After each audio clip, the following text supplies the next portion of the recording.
सभी को आज की सभी को आज की परिस्थिति में किस प्रकार से हम अपने आप को अच्छे से सही दिशा में चला सकें और जीवन के लक्ष्य को प्राप्त कर सकें, उसके लिए सही ज्ञान की आवश्यकता है और वो बिना सही और अच्छे मार्गदर्शन के नहीं हो सकता। तो उस उचित मार्गदर्शन को प्राप्त करने में भी बहुत दुविधा होती है, तो उसका चुनाव कैसे करें? बहुत सारे लोग हैं हमारे सामने, बहुत सारे लोग हमें सुझाव देते हैं कई सारी बातें बताते हैं, पर वो हमें हमारे परम लक्ष्य की ओर ले जा सकती है कि नहीं? तो मुख्य बात परम लक्ष्य क्या है और हम उस तक कैसे पहुँचे? इन्हीं सब और गूढ़ रहस्यों पर दादाजी प्रकाश डालेंगे। तो मैं दादा से अनुरोध करता हूँ कि अपने अनुभव के और बाबा के साथ के जो अनुभव है, उसके आधार पर और जो भी उनका अनुभव है, उस पर हमें मार्गदर्शन करें और सभी को लाभान्वित करें और आप लोग भी ज़्यादा से ज़्यादा इस लिंक को शेयर करें, ताकि और लोग भी जुड़ सकें। दादाजी आपका माइक म्यूट हो गया है। सेटिंग ठीक है ना? हाँ, 1 मिनट आपका पिक्चर नहीं दिख रहा है। हाँ, ठीक है। ओके, तो आज अब दीपावली का पर्व है। सबसे पहले मैं दीपावली की बहुत-बहुत शुभकामनाएँ आप लोगों के साथ में शेयर करते हुए आज का जो विषय है, इसको गुरु तत्व भी बोल सकते हैं, लेकिन मैं एक विशेष मैसेज देने जा रहा हूँ आज के इस टॉपिक के माध्यम से। द कॉन्सेप्ट ऑफ गुरु। तो गुरु का साधारण अर्थ तो सभी लोगों को जानकारी में है, जो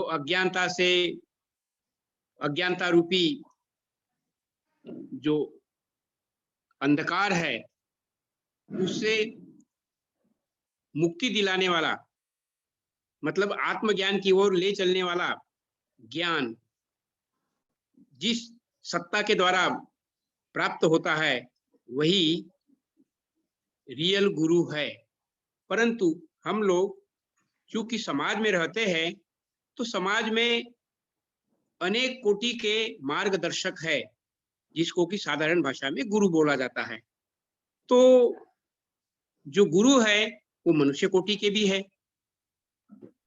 उदाहरण के लिए हमारे जो माता पिता है, पेरेंट्स, और भी उससे संबंधित हमारे जो सीनियर लोग हैं, जो हमें मार्गदर्शन करते हैं हमारे बचपन में, वे सब लोग लौकिक गुरु है, मनुष्य कोटि के गुरु है।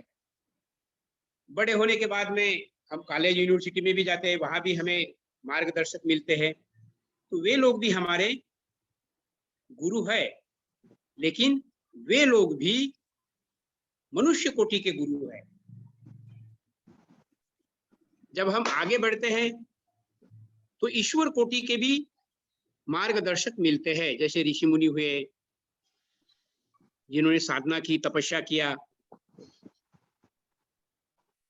उस साधना और तपस्या के बल पर वे लोग मनुष्य कोटि के जो मार्गदर्शक है, उससे बढ़िया प्रेरणा देते हैं। परंतु मनुष्य के जीवन का जो लक्ष्य है, जैसा कि हम सब लोग जानते हैं, यह मनुष्य जीवन बहुत अनमोल है। ऋषि मुनियों ने अनुभव के आधार पर बोला भी है, बड़े भाग से मानुष तन पावा। तो ये जो अनमोल लाइफ है, जिसको कि दार्शनिक दृष्टि से बोला गया है, life is most precious, but at the same time that is always short and uncertain also. तो प्रेशियस क्यों है कि पेड़ पौधे, पशु पक्षी और मनुष्य, इन तीनों लाइफ को जब देखा जाता है तो मनुष्य लाइफ सर्वोपरि है, नेक्स्ट टू गॉड कहा जाता है, और प्लांट्स और एनिमल्स ये हमारे सर्वाइवल के लिए, मतलब हमें जीने के लिए मदद करने वाले हैं। इसीलिए इनकी रक्षा करने का जो दायित्व है वो भी मनुष्यों का ही है। सेंस ऑफ रिस्पॉन्सिबिलिटी, इसकी आज बहुत ही कमी होने के कारण आज बहुत सारे प्रॉब्लम को हम लोग इनवाइट किया है। तो इस दृष्टि से आज की समस्याओं पर जब हम नजर डालते हैं, there are many challenges. Social challenges है, इकोनॉमिक चैलेंजेस है, समाज को चलाने के चैलेंजेस है। तो इन सारी चैलेंजेस को एक्सेप्ट करने के लिए हमें इतिहास में जाना होगा, और इतिहास के माध्यम से हमें ये समझना है कि वास्तविक गुरु कौन। इसका उत्तर जब हम लोग गीता का अध्ययन करते हैं, दर्शन का अध्ययन करते हैं, इतिहास को देखते हैं, साइंस और विज्ञान के माध्यम से जब समझते हैं, तो उसका आंसर आता है, वो जो मार्गदर्शक होंगे वो ब्रह्म कोटि के होंगे। तो मनुष्य कोटि, ईश्वर कोटि और ब्रह्म कोटि। अब ये ब्रह्म कोटि क्या होता है, इसके लिए डीप दार्शनिक जानकारी आती है। गुरु कौन? कबीर जी महाराज बहुत ज्यादा पढ़े लिखे नहीं थे, लेकिन उनकी जो आध्यात्मिक जर्नी थी उसमें उन्होंने अनुभव किया, जीव विष की गठली, गुरु अमृत की खान, शीश दिए गुरु मिले तो भी सस्ता जान। तो गुरु कौन? उसको फिर आगे वो कहते हैं, गुरु गोविंद दो खड़े काके लागू पाए, बलिहारी गुरु आपने जिन गोविंद दियो बताए। तो कैसे गुरु? तो साक्षात परमात्मा है, ब्रह्म स्वरूप है। इसलिए दर्शन में उनको कहा गया है, ब्रह्मैव गुरु रेका ना पर। ब्रह्म छोड़कर और कोई गुरु हो ही नहीं सकते हैं। ऐसा ही अल्टीमेट आंसर आता है, और इतिहास के माध्यम से हम इसको समझते भी है। शिव थे, वो अलौकिक थे। कृष्ण थे, वो भी अलौकिक रूप में ही थे। तो शिव तो 7000 साल वर्ष पूर्व आए थे, परंतु 3500 वर्ष पूर्व जो भगवान कृष्ण आए थे, उन्होंने उस समय के चैलेंजेस को एक्सेप्ट किया, और जीव रूपी लेकिन ईश्वर की आस्था रखने वाले, उसका आदेश पालन करने वाले पांडवों को उन्होंने अपना माध्यम बनाया, और एक अच्छा समाज बनाने का संकल्प जो था उन्होंने कोशिश किया महाभारत के माध्यम से। फिर भी महाभारत का इतिहास अब वो आगे प्रेरणा देने के लिए बाकी है। इसीलिए उनको पता था कि मैं जब अगली बार में आऊंगा तो मुझे कोई हिस्टोरिकल प्रूफ रखना चाहिए। इसलिए कर्ण के माध्यम से उन्होंने प्रतिज्ञा करवाया था कि हाँ, मैं अंग देश में आऊंगा। और आज मनुष्य जाति जाति में, संप्रदाय संप्रदाय में, गोष्ठी गोष्ठी में विभाजित हो चुकी है, और त्रुटिपूर्ण सामाजिक आर्थिक व्यवस्था के कारण आज समाज बट रहा है, टुकड़ों में डिवाइड हो रहा है।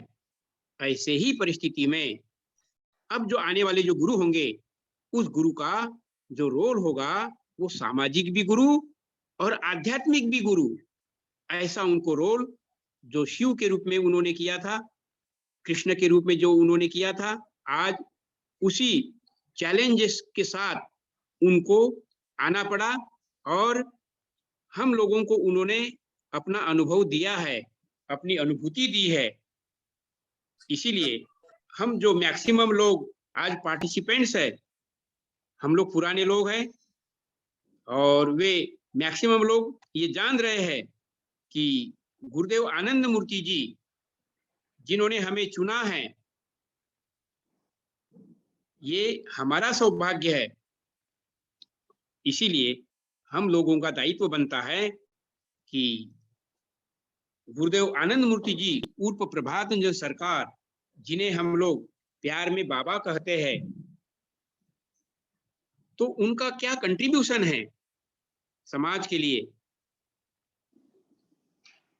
उसको हम लोग विस्तार से समझने की कोशिश करते हैं। तो जो चैलेंजेस थे, चैलेंजेस है, चैलेंजेस रहेगी, तो भौतिक स्तर की भी चैलेंजेस है, मानसिक स्तर की भी चैलेंजेस है, और आध्यात्म की दृष्टि से मनुष्य का जो जीवन है, जैसा कि हम लोग जानते हैं, Who am I?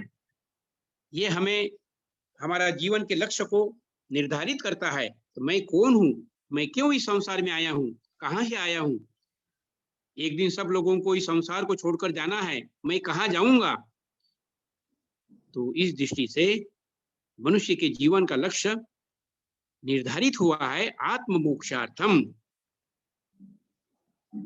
मनुष्य को स्व को जानकर इस संसार का जो मालिक है, जिन्होंने निर्माण किया है, जिसको कि ब्रह्म नाम से जाना जाता है, उन्हीं से हम लोग आए हैं।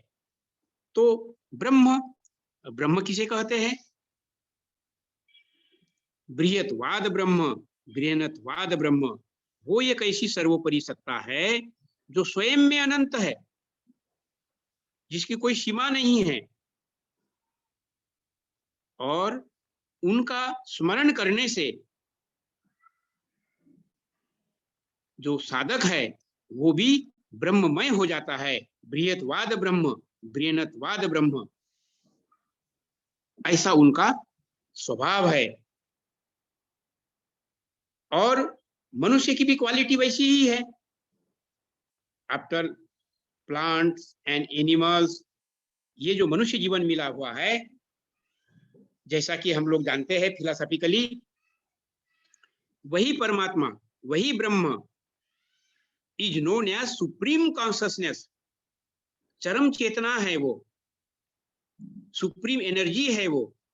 और संसार नहीं बना था तो वो अकेले थे, तो उन्होंने ही अपने संकल्प से ये संसार एक का अनेक बनाया। तो दार्शनिक दृष्टि से हम लोग एक से अनेक में रूपांतरित है, मेटामार्फोसिस है। इसीलिए ये जो संसार है वसुदैव कुटुंबकम है, और यहाँ हमारा रोल है मनुष्यों का जीव के रूप में। लेकिन जीव की परिभाषा क्या है? पाशबद्धे भवेत जीव। पाश, ये जो शरीर मिला है पंचमहाभूत का है। इस पंचमहाभूत के शरीर में जो बॉडी केमिस्ट्री काम करती है, उसके माध्यम से इच्छाओं का जन्म होता है। काम, क्रोध, लोभ, मोह, मद, मत्सर, आशा, ईर्ष्या आदि आदि। और इस अनेक अनेक इच्छाओं के कारण ही मनुष्य के रूप में ही बंधन में है। तो अनुभवी जो साधक है, जो मार्गदर्शक है, शिव की प्रेरणा, कृष्ण की प्रेरणा, ये सारी अनुभूतियां हमें ये बतलाने के लिए बहुत ही महत्वपूर्ण है।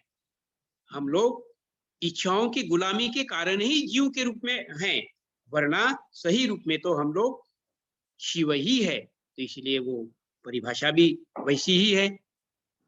पाशबद्धे भवेत जीव, पाश मुक्त भवेत शिव। अब जो पाश मुक्त है वही शिव है, और वही शिव के बारे में समझना जरूरी है। तो ब्रह्म ही शिव के रूप में अपना रोल अदा करते हैं। और संसार जब पैदा नहीं हुआ था, उस समय में शिव शक्त्यात्मकम ब्रह्म, इस भावना से उन्होंने शिव और शक्ति के रूप में अपने आप को प्रकट किया।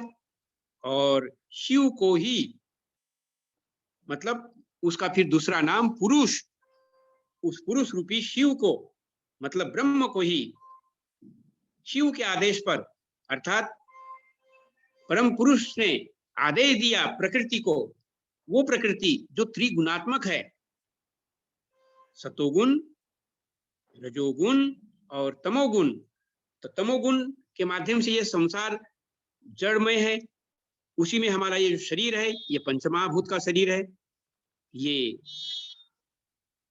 जड़ता के कारण, मतलब तामस प्रभाव के कारण हम लोग, वही जो चेतना थी वो जड़ में रूपांतरित हुई है। लेकिन ये शरीर मात्र शरीर नहीं है, इसको दार्शनिक दृष्टि से समझा गया है। मन के जो अनेक लेयर्स है, मन क्या है? जो सोचने वाली शक्ति है, वो अदृश्य है, लेकिन है तो जरूर। लेकिन ये जो अदृश्य मन है, ये इच्छाओं की गुलामी में जकड़ा हुआ है। क्यों? क्योंकि ये जो बॉडी है, ये एक बॉडी केमिस्ट्री के अंतर्गत इच्छाओं को जन्म देती है, हार्मोनल सिक्रेशन के रूप में, माध्यम से। तो बायोलॉजिकल साइंस भी ये कहती है, बायोकेमिस्ट्री कहती है कि इच्छाओं का जन्म होता है और उसमें भावनाएं ज्यादा प्रभावी रहती है, इमोशनल आदमी रहता है। तो इमोशनल रहने के कारण, अर्थात दूसरे शब्दों में, कि जो बॉडी केमिस्ट्री में हार्मोनल सिक्रेशन होता है, वो कभी ज्यादा कभी कम, हाइपोसिक्रेशन और हाइपर सिक्रेशन, कम या ज्यादा हार्मोनल सिक्रेशन होने की वजह से इच्छाएं भी जो है वो सुसंतुलित काम नहीं कर पाती है। इसलिए भावना जो है मनुष्य को भावुक बनाती है, और भावुकता में जड़ता भी आती है, अंधविश्वास भी आ जाता है। इसीलिए आज बहुत सारी समस्याओं को हमने इनवाइट करके रखा है। ईश्वर की अनुभूति के नाम पर हम लोग आडंबर के रूप में अनेक अनेक संप्रदायों को स्वीकार करने के कारण मनुष्य यथार्थता से कोसों दूर है, और मनुष्य का चिंतन जड़ाभिमुखी, स्वार्थवादी, अर्णमोर, दूसरे शब्दों में ये जो मनुष्य की जो धारा है, मनुष्य का जो गति है आज, वो जागतिक संसार में ज्यादा लिप्त है। तो जागतिक ज्ञान जरूरी है, लेकिन असली ज्ञान तो आत्मज्ञान है। तो आत्मज्ञान संप्रदाय से नहीं प्राप्त हो सकता है, बल्कि मन को वो जड़ बनाता है। तो ये बहुत बड़ी एक चैलेंजिंग चीज है मनुष्य के सामने। हम लोग अनेक अनेक संप्रदायों में जो जकड़े हुए हैं, जिसको भाव जड़ता कहा जाता है, अभी रिसर्च स्कॉलर लोगों ने इस बात को समझना शुरू कर दिया है, और इस संप्रदाय से ऊपर उठ करके सोचने के लिए प्रेरणा दी गई है। वो प्रेरणा कोई नई तो नहीं है, हमारी गुरुकुल की प्रेरणा तो ऐसी ही थी। लेकिन लॉर्ड मेकाले के नेतृत्व में हमारे, अगर भारत की बात की जाए, जो कि सारे संसार के लिए गुरु का दर्जा प्राप्त था, अभी भी इस भारत को बहुत ही आदर के साथ में देखा जा रहा है। परंतु दुर्दैव से आज हम लोग अनेक अनेक संप्रदाय रूपी जड़ता में बंधे हुए हैं, और इस विचारधाराओं के कारण त्रुटिपूर्ण सामाजिक व्यवस्थाएं आज काफी डोमिनेट कर रही है। जैसे पूंजीवाद, ये भस्मासुर बनकर गरीब और अमीर के बीच की खाई चौड़ी बना रहा है। अभी हम लोग डे टू डे जो आज करंट अफेयर्स है, इसमें हम लोग देख रहे हैं यूक्रेन का जो युद्ध है, यूक्रेन और रशिया का, उसके पहले भी काफी युद्ध हो रहा है। ये टकराव क्यों? इस स्वार्थ के कारण, भोगवाद के कारण, मटेरियलिस्टिक चिंतन के कारण हम लोग एक दूसरे के साथ में टकरा रहे हैं। ये तो सामाजिक दृष्टि से समस्याएं है, लेकिन मनुष्य जितना पढ़ा लिखा हो रहा है, वो स्वाभाविक रूप में अहंकारी भी हो जाता है। तो एक दूसरा चैलेंज है, मनुष्य अहंकारी होने के कारण मैं बड़ा ऐसा एक स्वभाव बन जाता है। इसीलिए जो वास्तविक ऋषि मुनि हैं, जो वास्तविक विवेकशील, चिंतनशील, हितकारी भावना से जो काम करने वाले हैं, उनके ऊपर भी उंगली रखा जाता है और उनको भी बहुत ही जो सोच है वो त्रुटिपूर्ण सोच है। कल्याणकारी सोच के अभाव में आज विश्वास नहीं हो पाता है।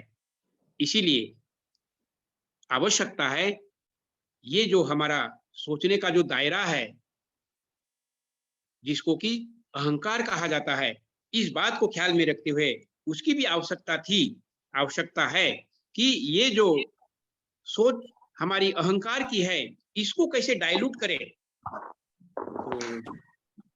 तो समस्या मन को भी एक वास्तविक दिशा में ले चलने की आवश्यकता थी, जिसको कि इमोशनल सेंटीमेंट की आवश्यकता थी, उसका आज अभाव था। इस अभाव को भी दूर करते हुए और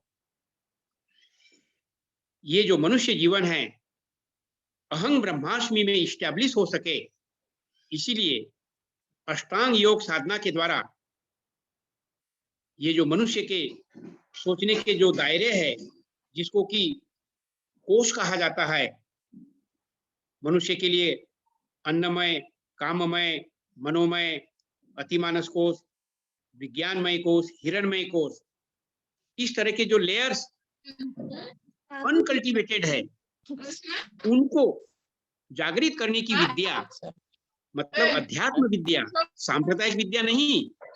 तो after lord Shiva, after lord Krishna, हमारे जो चैलेंजेस है आज, वो है भौतिक दृष्टि से सिक्योर सोशियो इकोनॉमिक सिस्टम, जिससे कि हर मनुष्य की व्यक्तिगत और सामूहिक जो आवश्यकता है वो सिक्योर्ड हो सके।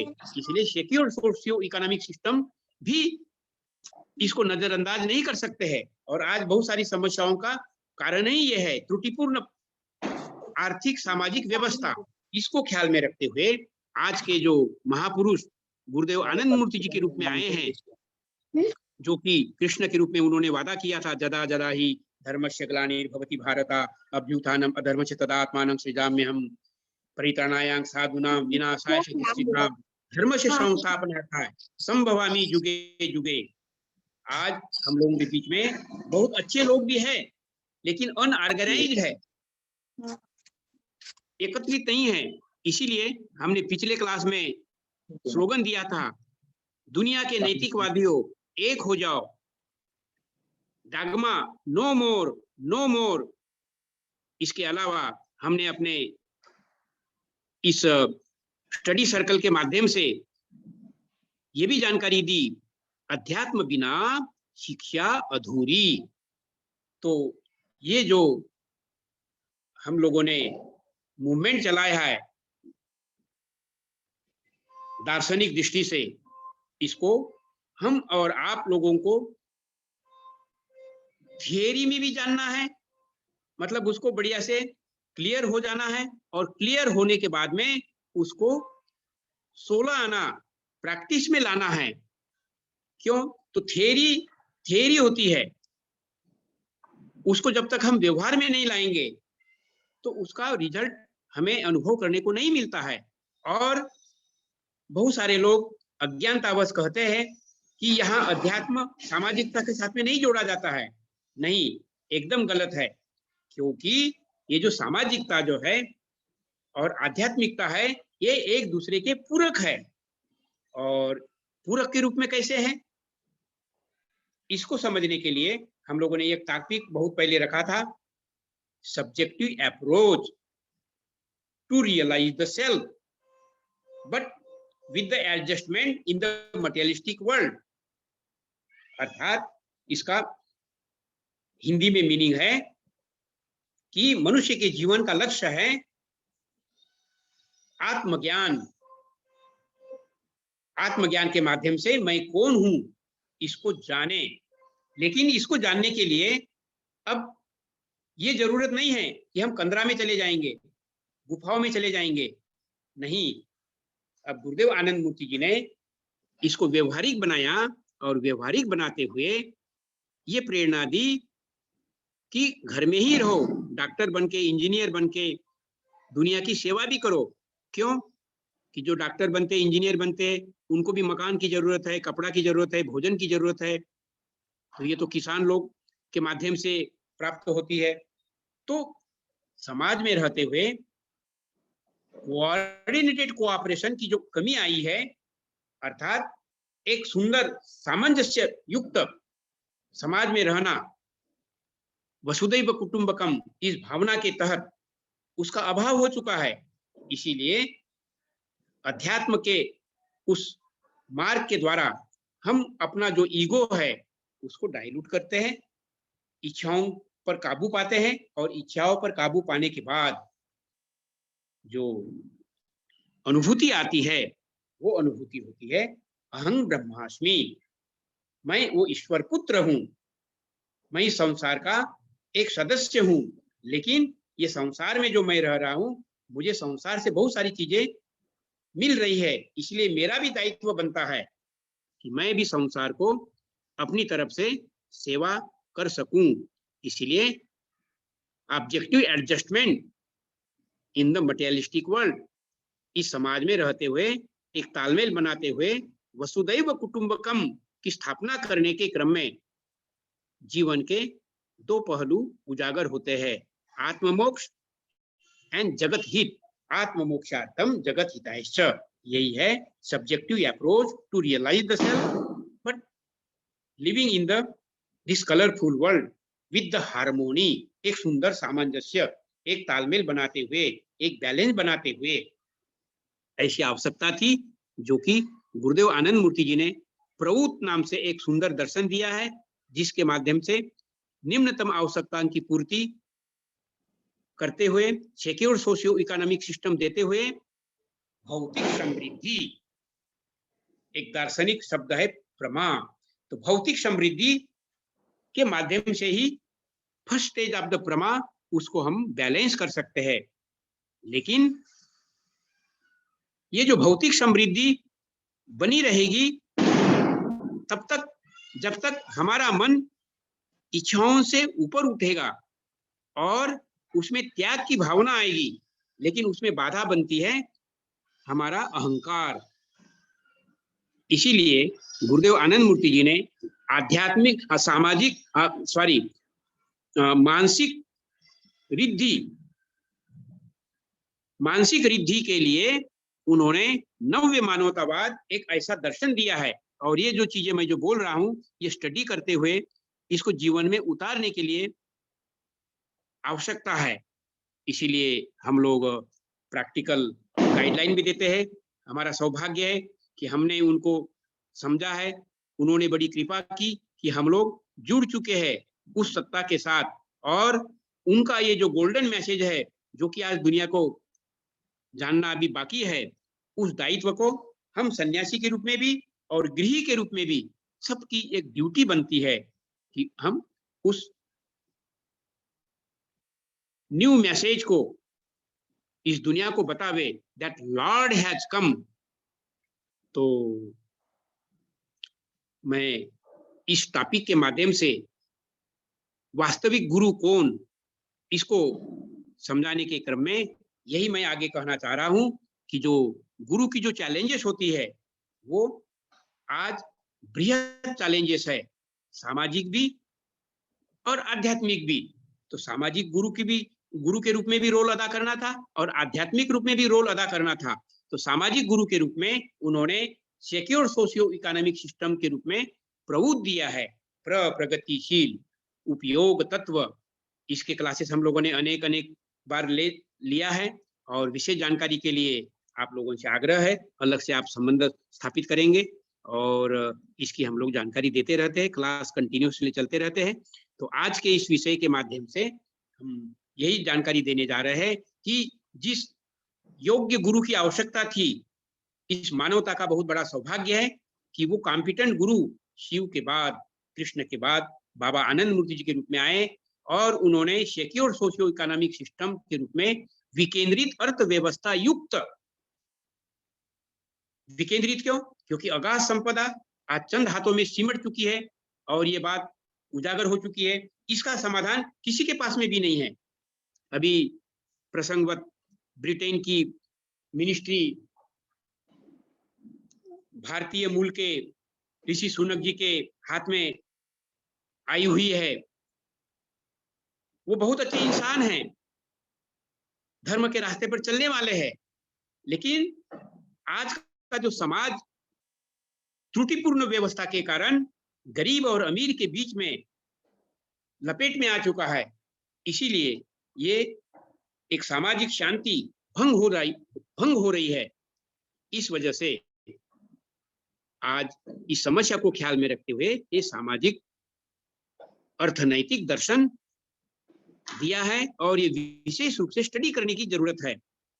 लेकिन ये मनुष्य कोटि का नहीं है, ये ब्रह्म कोटि के गुरु के द्वारा दिया हुआ दर्शन है। और इसी को आगे समझने के लिए उन्होंने नव्य मानवतावाद, बुद्धि की मुक्ति, ऐसा नाम दिया हुआ है उस दर्शन का। उसको तो बहुत सारे लोग अभी समझने की आवश्यकता है, क्योंकि ये एक सूक्ष्म दर्शन है। क्यों कि जो भी कुछ हम लोग निर्णय लेते हैं, हम अपने मनुष्य लेवल के ज्ञान से ही निर्णय लेते हैं। नहीं, गुरुदेव आनंद मूर्ति जी उर्फ प्रभानंद सरकार कहते हैं कि आप अपने मन को, जो कि इच्छाओं का गुलाम है, इस इच्छाओं के ऊपर उठने का जो रास्ता है वही नव्य मानवतावादी दर्शन है। तो उसके अंतर्गत क्या प्रेरणा है वो तो लंबा विषय है, लेकिन उसका सार यही है कि मनुष्य का जीवन साधना के लिए है, पशु का जीवन है भोग के लिए। तो मनुष्य के रूप में हमें साधना के माध्यम से अपनी इच्छाओं पर काबू करते हुए अब इस रास्ते पर जब आप चलेंगे तो बहुत बार ये माउंटेन जर्नी है। आप जब एक पर्वत पर चढ़ने की कोशिश करते हैं तो फिसल भी सकते हैं, फिर भी हमको गिरने के बावजूद भी उठ कर करके आगे ही बढ़ना है। क्यों कि हमें आगे मिली है, इसलिए आगे की ओर बढ़ना है। इसलिए प्रेरित करने वाले ऋषि मुनियों ने हमें प्रेरणा भी दी है, आगे बढ़ते चलो, आगे बढ़ते चलो। तो आगे बढ़ना है, उसके लिए गुरुदेव आनंद मूर्ति जी ने सुंदर अपना स्लोगन दिया है, विश्व हमारा, धरती अपनी, विश्व पिता के लाल, नया संसार बसाएंगे, नया इंसान बनाएंगे। तो उस क्रम में उन्होंने यम नियम का पालन करने के लिए सिखाया। 16 पॉइंट्स हैं, जिससे कि ये जो शरीर है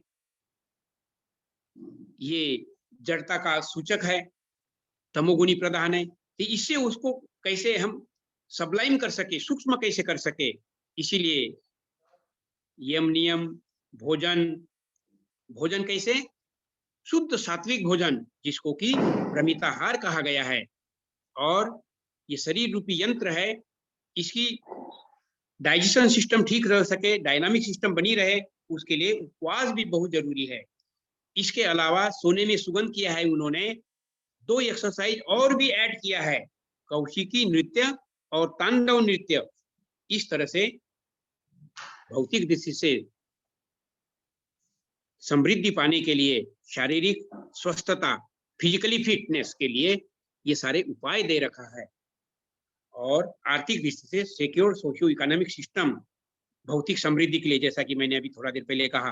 अब मानसिक रिद्धि के लिए ये मन तो ज्यादा डोमिनेट करता है, शरीर को गाइड करता है, लेकिन ये जो मन है ये अन्नभोगी है, मटेरियलिस्टिक हो चुका है।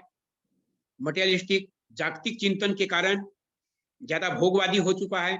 तो इससे ऊपर उठने के लिए साधना करनी ही होगी, ऐसी प्रेरणा नव्य मानवतावाद के माध्यम में आती है। इसीलिए हम जो उपस्थित है, हम लोग कैडर के रूप में और ट्रेन कैडर के रूप में लोगों को ये जानकारी देना है कि भाई ये जो शरीर है ये परमात्मा का मंदिर है। We are the miniature form of the God, अर्थात वो जो गॉड रूपी सर्वोपरि जो ऊर्जा है वो है, लेकिन वो वैसी ही छिपी हुई है जैसे दही में मक्खन छिपा हुआ है और मक्खन में घी छिपा हुआ है, क्लेरिफाइड बटर। तो उसको रूपांतरित करते हुए जो साधना की सीढ़ियां है उसको कहा गया है स्पिरिचुअलिटी एज ए कल। शुरुआत तो करो, थोड़ा अनुभव तो करो, तब फिर आगे बढ़ोगे। आगे बढ़ने के लिए फिर और भी नियम का पालन जब करते हैं तो 16 पॉइंट में उसमें दृढ़ होना पड़ता है।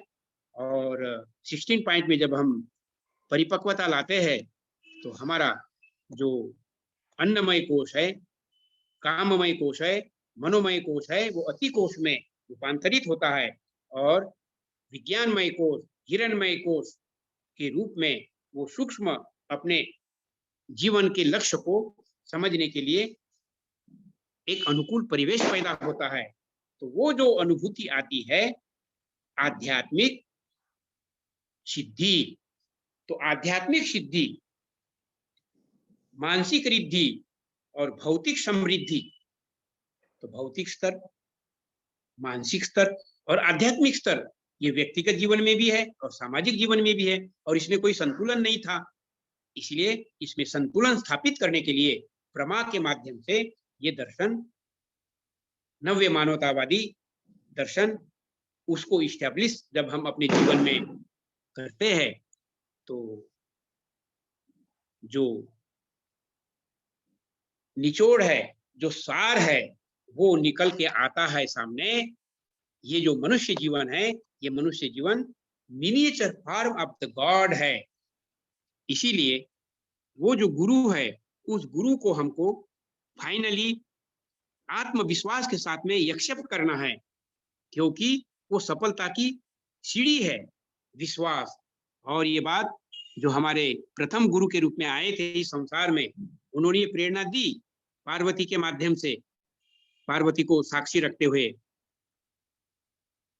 क्या प्रेरणा है? वो प्रेरणा है विश्वास सिद्धि प्रथम लक्षणम, द्वितीय श्रद्धायुक्तम, तृतीय गुरु पूजनम, चतुर्थ समता भाव, पंचम इंद्रिय निग्रह, षष्टम प्रमिताहार। ऐसी ज्ञान की चर्चा जो शिव ने की थी उसको सुंदर आज के युग में मॉडिफाई किया है गुरुदेव आनंद मूर्ति जी ने, और कहा कि जो मार्गदर्शक है, जो सामाजिकता और आध्यात्मिकता का सुंदर समन्वय युक्त प्रेरणा देते हैं, उन पर आप अपने लॉजिक, मतलब तर्क, युक्ति, लॉजिक, दूसरा रीजनिंग, विज्ञान, साइंस के द्वारा उसको आप तोलिए और इतिहास के साथ में उसको टेली करिए। तो शिव के रूप में जो मार्गदर्शन मिला वो अलौकिक था। हम सब लोग जानते हैं कि संसार पैदा हुआ था तो जंगली समाज ही माना जाता था, उसको पहली शिक्षा शिव की शिक्षा थी, इसीलिए उनको अनेक नामों से विभूषित किया गया है। देवादिदेव महादेव उनको कहा गया है। बाद में लॉर्ड कृष्णा को भी जो है महायोगी के रूप में, महासद्वी के रूप में, तारक ब्रह्म के रूप में उनको मान्यता मिली। तो अल्टीमेटली दर्शन के द्वारा हमें यह समझना जरूरी है, इस संसार को पैदा करने वाला वही सुप्रीम एनर्जी है जिसको कि ब्रह्म कहा जाता है। लेकिन संसार भी अपने आप को नॉन क्वालिफाइड स्टेज में रखा था, तो वो निर्गुण अवस्था में थे, निर्गुण ब्रह्म के रूप में थे, लेकिन सर्वसंपन्न थे। सर्वगुण संपन्न होने के कारण उनको तारक ब्रह्म के रूप में कहा गया। अर्थात दूसरे शब्दों में इतिहास के माध्यम से हमें जानकारी मिलती है, जो शिव थे उनके गले में सांप दर्शाया गया है, तो वो एक सिंबॉलिक है, वो सांप नहीं है, वो उनकी सर्वोपरि जागृत चेतना है। तो उनकी चेतना ऐसे वो उपस्थित है गुरु चक्र में, या उसको सहस्रा चक्र भी बोल सकते हैं। सहस्रा चक्र और गुरु चक्र का बहुत ही निकट का संबंध है। तो वो जागृत अवस्था में कुल कुंडली रहती है, इसलिए उनको पास्ट, प्रेजेंट और फ्यूचर का ज्ञान होता है। और वही जो ज्ञान है उसको 3 भागों में समझा जाता है। ओमनिशियन, अंतर्यामित्व, सर्वशक्तिमान, और वो जो गाइड होंगे वो सर्वव्यापी होंगे, ओमनी प्रेजेंट होंगे, और सर्वशक्तिमान, ओमनी पोटेंट होंगे। जैसे कि भगवान कृष्ण के रूप में उन्होंने अपना परिचय दिया जब द्रौपदी उस महाभारत के एपिसोड में भरी सभा में उसकी साड़ी खींची जा रही थी दुष्ट दुशासन के माध्यम से, बार बैठ करके भी उन्होंने ये जाना कि मेरी जो भक्त है द्रौपदी के रूप में मुझके विलाप कर रही है, लेकिन जब उन्होंने समर्पित नहीं किया तो वो इंतजार करते थे उनके अहंकार के कारण, और जब उन्होंने समर्पित भावना ली और दोनों हाथों से जब पुकारा तो उपस्थित हो गए। तो अंतर्यामित्व के रूप में 7 समुद्र पार रह करके भी उन्होंने भक्त की आवाज को सुना, और समर्पित जब हो चुकी तो वो उपस्थित भी हो गए, और उपस्थित ही नहीं हुए, उन्होंने इतनी सारी सप्लाई किया कि जो कवि थे उस कवि को ये कविता बनानी पड़ी, अरे साड़ी है कि नारी है, नारी बीच में साड़ी है कि साड़ी बीच में नारी है। तो इस तरह का एक उनका परिचय सामने आया कि वो अंतर्यामित्व भी है, सर्वशक्तिमान भी थे और सर्वव्यापी भी थे। वही कृष्ण 3500 साल वर्ष उन्होंने ही जो वादा किया था वो वादा के अनुरूप आज हम लोगों के बीच में आए, और उन्होंने जन्म से लेकर मृत्यु तक सामाजिकता का और आध्यात्मिकता का सुंदर समन्वय युक्त complete philosophy, that philosophy what he has gifted is known as God centred philosophy. तो योग्य गुरु के रूप में हमें गुरुदेव आनंद मूर्ति जी मिल चुके हैं, और हम जो लोग पार्टिसिपेंट्स हैं, हम सब लोग सीनियर साधक लोग हैं, हम सब लोगों का दायित्व बनता है दुनिया को बताना, to tell to the world that lord has come. और ये तब हम बतला सकते हैं कि जब हमें कंप्लीटली आत्मविश्वास हो पाएगा। इसलिए आत्मविश्वास के अभाव में आज मनुष्य जानता तो है, लेकिन अपने पूर्ण आत्मविश्वास के साथ में दुनिया को बोलने में हिचकिचाहट कर रहा है, वो कॉन्फिडेंस डेवलप नहीं हो रहा है। तो वो कॉन्फिडेंस डेवलप करने के लिए ही वो जो नव्य मानवतावाद की सीढ़ियां है, तो स्पिरिचुअलिटी एज ए कल्ट, उसको अपने आप में दृढ़ता के साथ स्पिरिचुअलिटी इन एसेंस में एंटर करना पड़ेगा। नहीं, मुझको शुद्ध सात्विक आहार लेते हुए प्रमिताहार के भोजन के रूप में ही मुझे एक्सेप्ट करना है। मैं अवश्य रूप में 2 समय साधना करूंगा ही करूंगा। और ये साधना क्या है? हम अपने कोषों को, जो जड़ कोष है उसको हम सबलाइम बनाएंगे, और सबलाइम कोष बनाते हुए हिरणमय परे कोशे तत्शुभ्रम ज्योतिषा ज्योतिस्तद, हम अपने आप को उस लेवल पर ले जाएंगे जहां आत्म अनुभूति का रास्ता खुलता है और अहं ब्रह्मास्मि का बोध होता है। और वो जो अहम ब्रह्मास्मि का बोध होता है उसमें और गुरु की जरूरत पड़ती है। अब वो गुरु जिन्होंने ये मिशन के रूप में हमें जोड़ा है, तो उनका मिशन सिंपल है, मैं तुम्हें मुक्ति दूंगा, लेकिन तुम्हें अच्छा समाज बनाने के लिए मेरे इस संकल्प के साथ में जुड़ना पड़ेगा। तो ये जो गुरु का संकल्प है, विश्व हमारा धरती अपने विश्व पिता के लाल, नया संसार बनाएंगे, नया इंसान बनाएंगे, तो इस संकल्प को पूरा करने के लिए उन्होंने हमें चुना है। तो हम उसकी स्पिरिचुअल आर्मी है, हम उसके स्पिरिचुअल सोल्जर्स है। तो हमारा भी मिशन जो है वो गुरु का मिशन हो जाता है। इसलिए अध्यात्म के उस थर्ड स्टेज में स्पिरिचुअलिटी एज ए मिशन, हमें उसमें एक रूप होना है। अर्थात मैं एक यंत्र हूं और गुरु मेरे चलाने वाले यंत्री है, मैं उन्हीं के इशारे पर चलता हूं, चलते रहूंगा।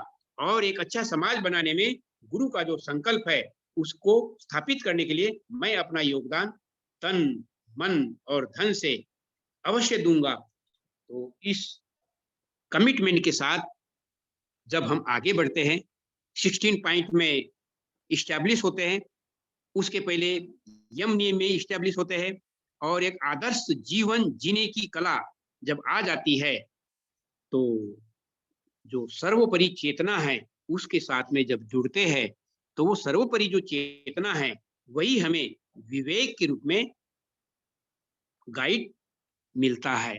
आत्मज्ञान जिसको कहा जाता है वही विवेक है। विवेक क्या है? दूसरे शब्दों में, मैंने प्रसंगवत, एक विवेक नाम के व्यक्ति थे और अच्छे पढ़े लिखे लोग थे, मुझे उनसे परिचय करने का मौका मिला। हमने कहा कि जरा ये विवेक का अर्थ आप जरा समझाइए ना, आप क्या समझते हैं, आपका नाम तो विवेक है। तो वो ऐसा नहीं बोल सका जो कि उसकी परिभाषा है।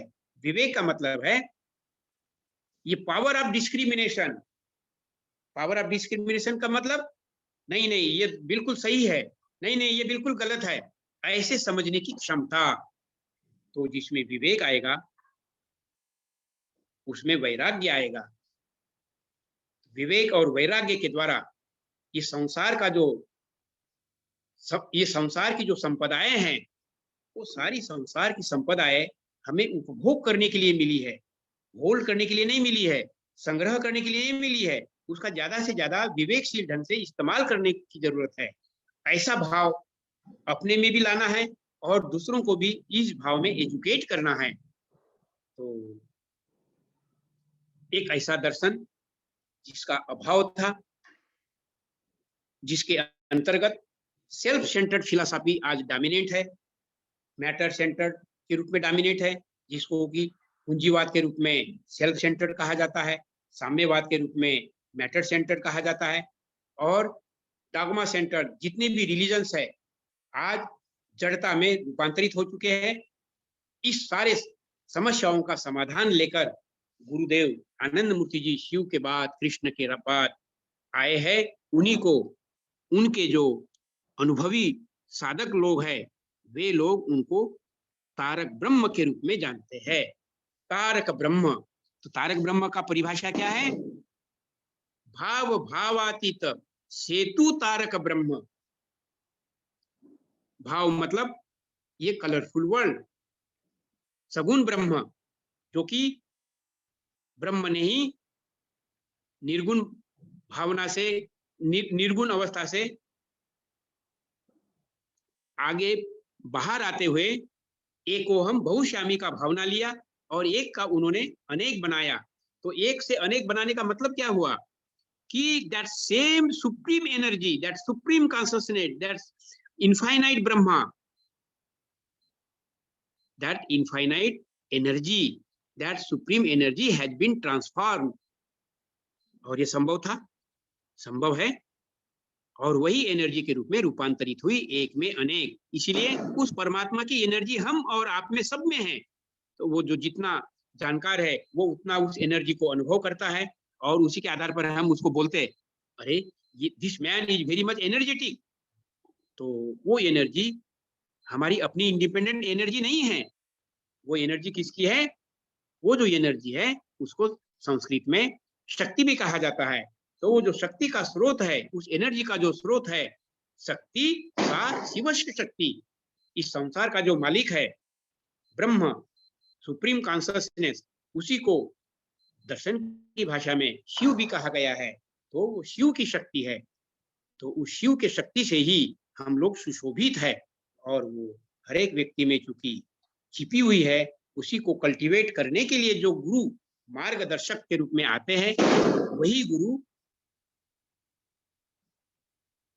भाव भावातीत सेतु, मतलब निर्गुण और सगुण ब्रह्म के बीच में एक सिल्वर लाइनिंग, एक ब्रिज के रूप में अपने आप को रखते हुए वो मार्गदर्शक करते हैं, जैसे कि उन्होंने पांडवों को किया। और इसका जीता जागता उदाहरण महाभारत के इतिहास में मिलता है।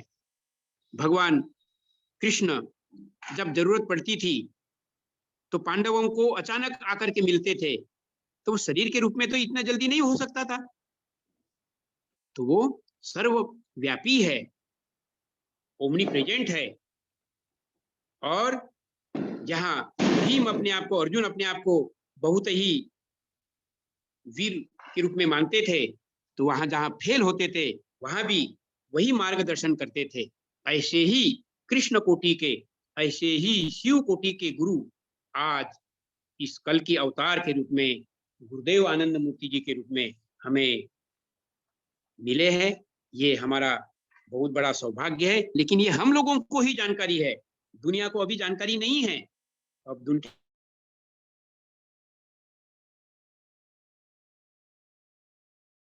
इसमें संतुष्ट होने के लिए, क्योंकि कंप्लीट संतुष्टि नहीं होगी तब तक आत्मविश्वास नहीं होगा, और आत्मविश्वास नहीं होगा तब तक हम उनको श्रद्धा नहीं कर पाएंगे, और जब तक उनको श्रद्धा नहीं कर पाएंगे तब तक जो है गुरु रूप में हम उसको एक्सेप्ट नहीं कर पाएंगे। क्यों? कि गुरु को रूप में उनको सिर्फ शब्दों में बोलने से नहीं होगा। हम तो अभी बोलते हैं, जब उनको मानते हैं तो कहते हैं अखंड मंडलाकारं व्याप्तं येन चराचरं तत्पदं दर्शितं येन तस्मै श्री गुरवे नमः। तो विश्व ब्रह्मांड जिसका शरीर है, चराचर में जो व्याप्त है, ऐसे गुरु के जो मुझे दर्शन मिले, उस गुरु को मेरा प्रणाम है। तो वो तो भौतिक स्तर का गुरु हो ही नहीं सकता है। अगर वो शरीर लेकर के आए हैं, शिव के रूप में आए थे, कृष्ण के रूप में आए थे, आज जो बाबा के रूप में आए हैं, he is not a body, he is a demand of devotion.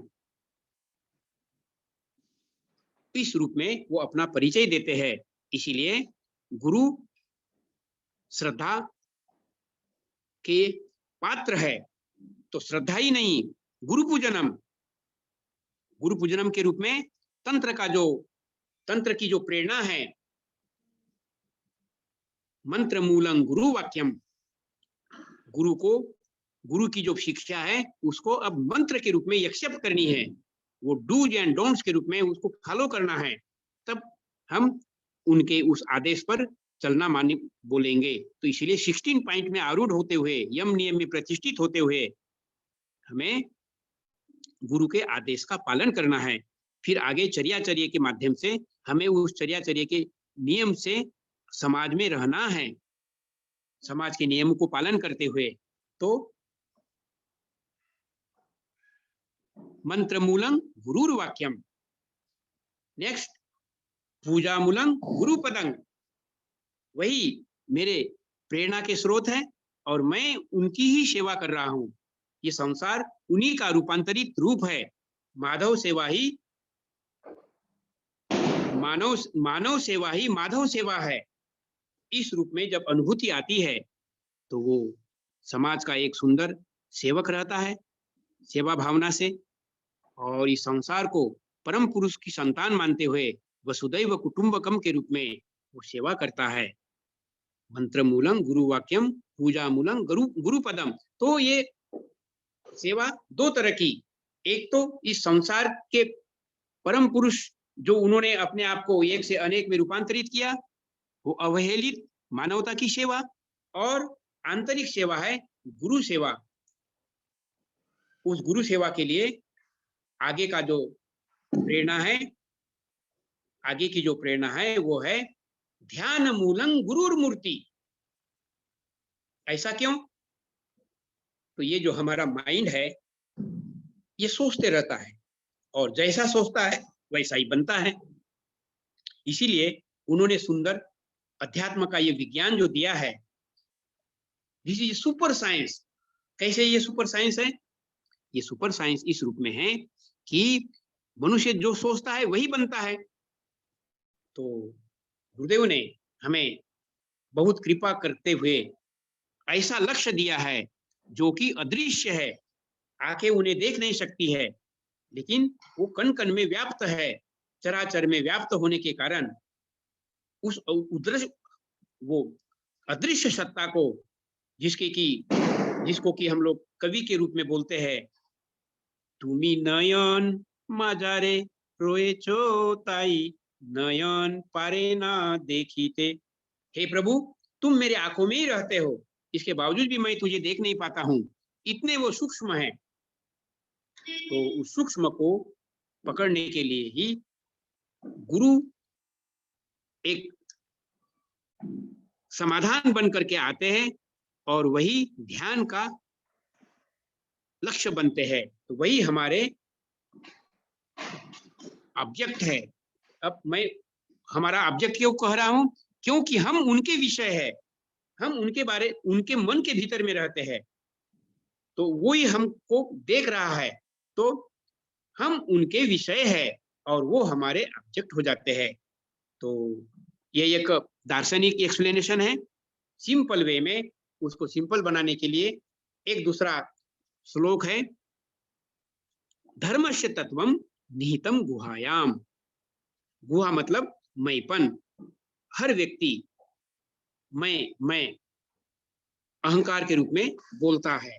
तो इस अहंकार के कारण ही मैं जो आता है, तो इस मैं को जब हम अब ऐसा कहे कि हम ये जो संसार है, ये बहुत बड़ा संसार है जो कि ये गोलाकार है, तो गोलाकार एक बहुत बड़ा स्ट्रक्चर है। उस स्ट्रक्चर का जो न्यूक्लियस होगा वो परम पुरुष होता है।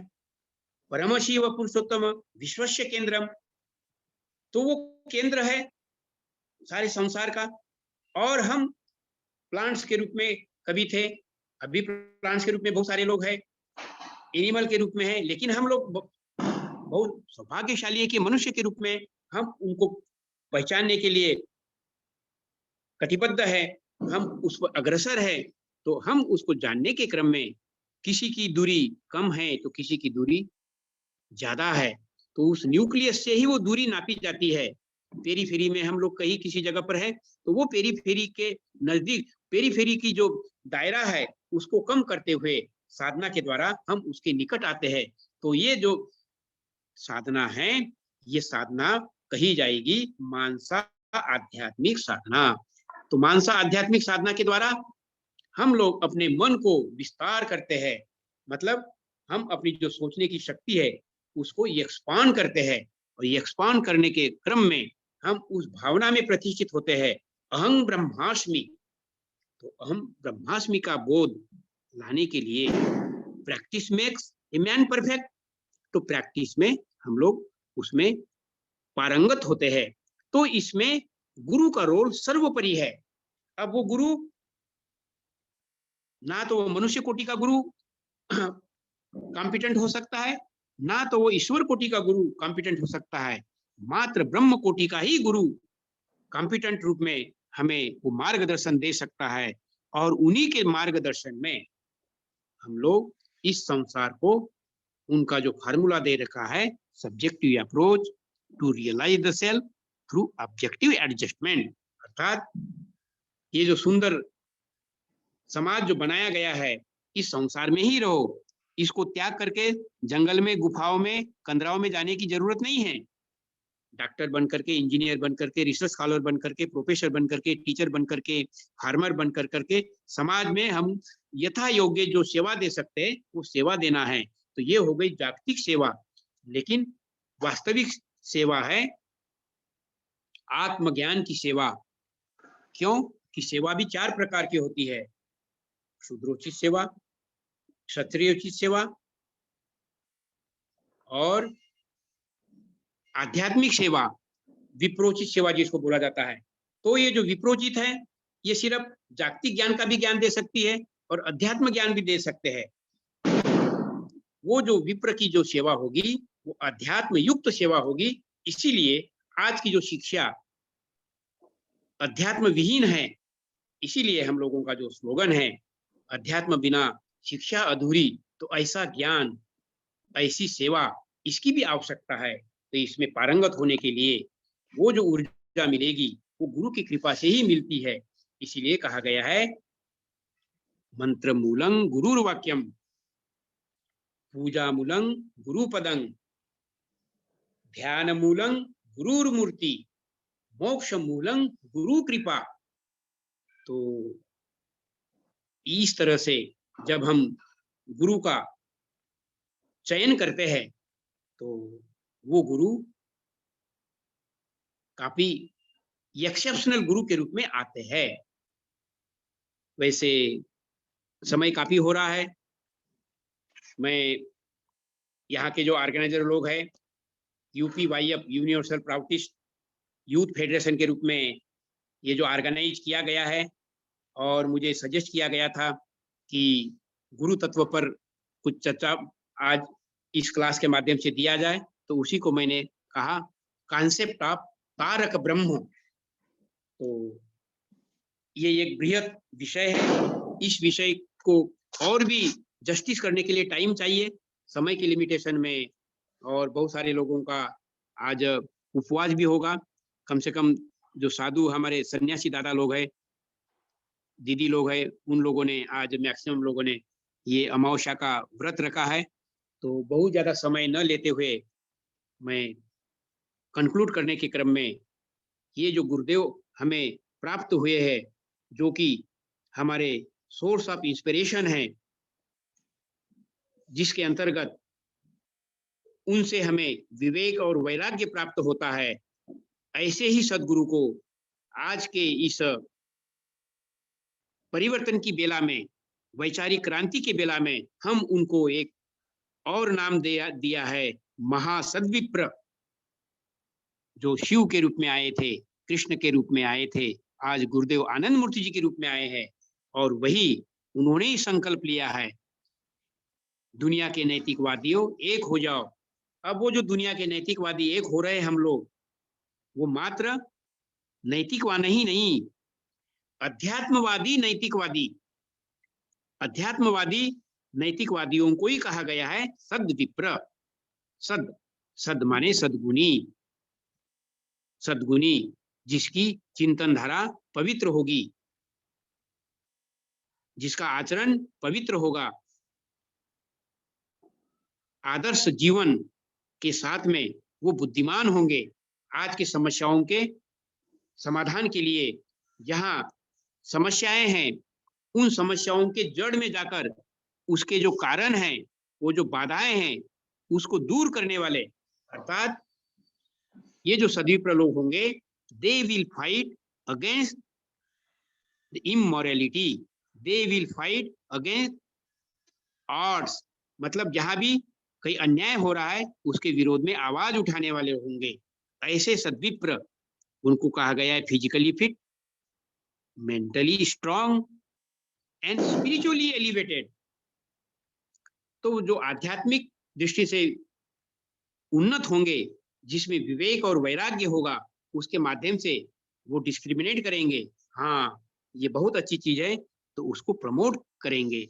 और नहीं, ये जो डॉगमा है, संप्रदायवाद, ये मनुष्य का आज बहुत बड़ा बाधक बन रहा है, हमारी प्रगति में रोड़ा है, तो इसके अगेंस्ट में आवाज उठाना, इसके लिए बहुत सारे अलग से क्लासेस हैं। ये क्लासेस आप लोगों को मैं जानकारी दूं, थोड़ा सा अर्लियर है, लेकिन ये बहुत ही हमारा रूटीन वर्क है। और डाल्टनगंज, जो कि झारखंड में पलामू जिला का हेडक्वार्टर है, हमारे बाबा ने उस शहर का नाम मेदिनीनगर रखा है। उस मेदिनीनगर में 15 दिसंबर से 19 दिसंबर में 5 दिवसीय यूटिलाइजेशन ट्रेनिंग कैंप होगा। उसमें और भी हम लोग अनेक गुड विषय पर, जो हमारे अनेक सेंट्रल बॉडी है ट्रेनर लोगों की, वे लोग उसमें अपना अनुभव शेयर करेंगे क्लास के माध्यम से। उसके पहले एक बड़ा समाज का प्रोग्राम भी हो रहा है पुरी में, वो है 11-12। जो बाबा कहते हैं दिवाली मनानी है, अंधकार मिटाना है, लेकिन अंधकार जागतिक अंधकार नहीं, आत्मज्ञान के माध्यम से भी आत्मा की दिवाली मनानी है। तो आत्मज्ञान के लिए, उसकी प्रेरणा के लिए गुरुदेव आनंद मूर्ति जी आए हैं, और उनका हम लोग अपने जीवन में अनुभव करें, और पूर्ण कमिटमेंट के साथ, वो कमिटमेंट नव्य मानवतावादी दृष्टिकोण के अंतर्गत मनुष्य को, अपने मन को ये कन्विंस करना आवश्यक है कि नहीं, मैं तो परमात्मा का एक यंत्र हूं। सारे क्रियाकलापों के जो कारण हैं, इस संसार का जो कारण है, इस संसार का जो मालिक है, इस संसार की जो संपदाएं हैं, उस सारे संपदाओं का मालिक, सारे ज्ञान का भंडार वो गुरु ही है। इसीलिए कबीर जी ने जो बोला, जीव विष की गठली, गुरु अमृत की खान, शीश दिए गुरु मिले तो भी सस्ता जान। इस कमिटमेंट के साथ जो जुड़ते हैं साधकगण, उस साधकगण के लिए एक ड्यूटी मिली हुई है, to tell to the world what is the message, that lord has come. वो कल की अवतार भगवान शिव के बाद, भगवान कृष्ण के बाद बाबा आनंद मूर्ति के रूप में आए हुए हैं। और मैंने पहले भी बहुत उनकी मिराकुलस घटनाएं बतलाई होगी। एक घटना और बोलते हुए मैं अपने शब्दों को यहाँ विराम देना चाहूंगा। एक कवि नॉर्वे से आए थे, बहुत पहले की बात है, जब बाबा शरीर में जब थे कलकत्ता में। उस समय में हम लोग कलकत्ता में रिपोर्टिंग के लिए जाते थे। उस दौरान में मुझे भी वो अनुभव करने का मौका मिला। एक कवि जो कि वर्ल्ड रिनाउंड कवि थे, उनको बहुत अपना अच्छा आत्मविश्वास था कि मैं जो कविता बनाता हूँ वो मैं एक योग्य कवि हूँ, ऐसा उनको अनुभव था। लेकिन उनका अहंकार उनको बीच में बाधा दिया और एक कविता जो बना रहा था वो पूरी नहीं हो रही थी। तब वो नॉर्वे से बाबा के पास में आए और उस कविता को बाबा ने मदद किया उनको समझाने, उसको पूरा करने के लिए। वो घटना तो बहुत लंबी है, लेकिन शॉर्टकट में यही हुआ कि वो बाबा के संपर्क में आए। बहुत बड़ा प्रयास करने के बाद में बाबा के क्वार्टर में वो उपस्थित थे, हजारों के साधक लोगों के बीच में। और बाबा अपने फील्ड वर्क में जाने के क्रम में उस कवि के पास में आते हैं, खड़े होते हैं और अंतर्यामी के रूप में वो कहते हैं, my boy, you are a poet, you have compose one this poetry.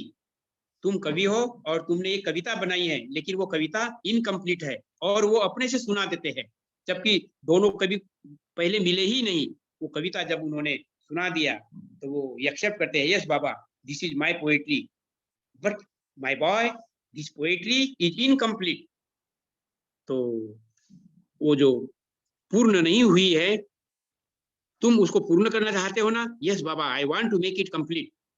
तो बाबा उनको मदद करते हैं, लिखवाते हैं आगे, और वो पोएट्री पूरी होती है। और जब वो पोएट्री पूरी हो जाती है तो उनको बहुत ही आत्मविश्वास हो जाता है कि ये जो गुरु है, he is not a man. तो वो भाव विभोर होकर के समाधि में चले जाते हैं। तो बाबा आगे कार में जाकर बैठने वाले थे, लेकिन जाते जाते पीछे देखा तो ये तो समाधिष्ट हो गए हैं, भाव विभोर हो चुके हैं, नीचे गिर पड़े हुए हैं। तो बाबा ने हम लोगों को आदेश दिया कि बोले इसको डिस्टर्ब नहीं करना, बहुत प्यार से इसको मेडिटेशन हॉल में लेटा दो, और ये थोड़ा देर के बाद में जब नॉर्मल हो जाएगा, इसको वार्म मिल्क में थोड़ा छोटी इलायची पाउडर के रूप में बना करके दोगे तो फिर इसको एनर्जी भी मिलेगी और ये नॉर्मल भी फील करेंगे। तो हम लोगों ने बाबा के इस आदेश का पालन किया और उनकी समाधि, उनका ये जो भाव जो था, महाभाव में जो गए थे, थोड़ा देर के बाद में हम लोग इंतजार करने के क्रम में वो नॉर्मल हो गए, मतलब उठ करके बैठ गए। तब हम लोगों ने जो दूध रखा हुआ था, वार्म मिल्क इलायची के साथ में, वो उनको पिलाया। तो वो एनर्जेटिक फील करते हुए फिर बाबा का जो एम्ब्लेम था सामने रखा हुआ हॉल में, वो कहते हैं, Baba is God, Baba is God. हम सब लोग जो साधक लोग वहां थे, हम लोग एक स्वर में सब पूछ रहे, how you know that Baba is God. तब उन्होंने ही ये परिचय दिया, और ये जो परिचय है ये बहुत ही प्रेरणास्पद है कि वो दुनिया के मालिक आज हम लोगों के बीच में आए हैं। समय काफी हो चुका है। इसी दो शब्दों के साथ मैं अपने शब्दों को विराम देता हूं, और माफ करना, आपके सवालों के जवाब को मैं यहाँ किसी का हो उसको नहीं दे सकता हूँ। आप लोग मेरा नंबर रखा है, आप सहर्ष मुझे याद करिएगा। और अभी हो सकता है कि अभी हम लोग जाएंगे पुरी में, उसके बाद में डाल्टनगंज में, मतलब मेदिनीनगर में बिजी हो जाएंगे। तो क्लास कब लेंगे ये हम लोग डिसाइड करके आप लोगों को अगला मंगलवार का जो क्लास कौन सा होगा और जिसमें हम आपके क्वेश्चनों का आंसर भी दे सकेंगे, ये सूचित करेंगे। तो आप सब लोगों ने बहुत धैर्य के साथ में मेरा क्लास ये अटेंड किया। आप सब लोगों को पुनः हार्दिक दीपावली की शुभकामनाएँ और कल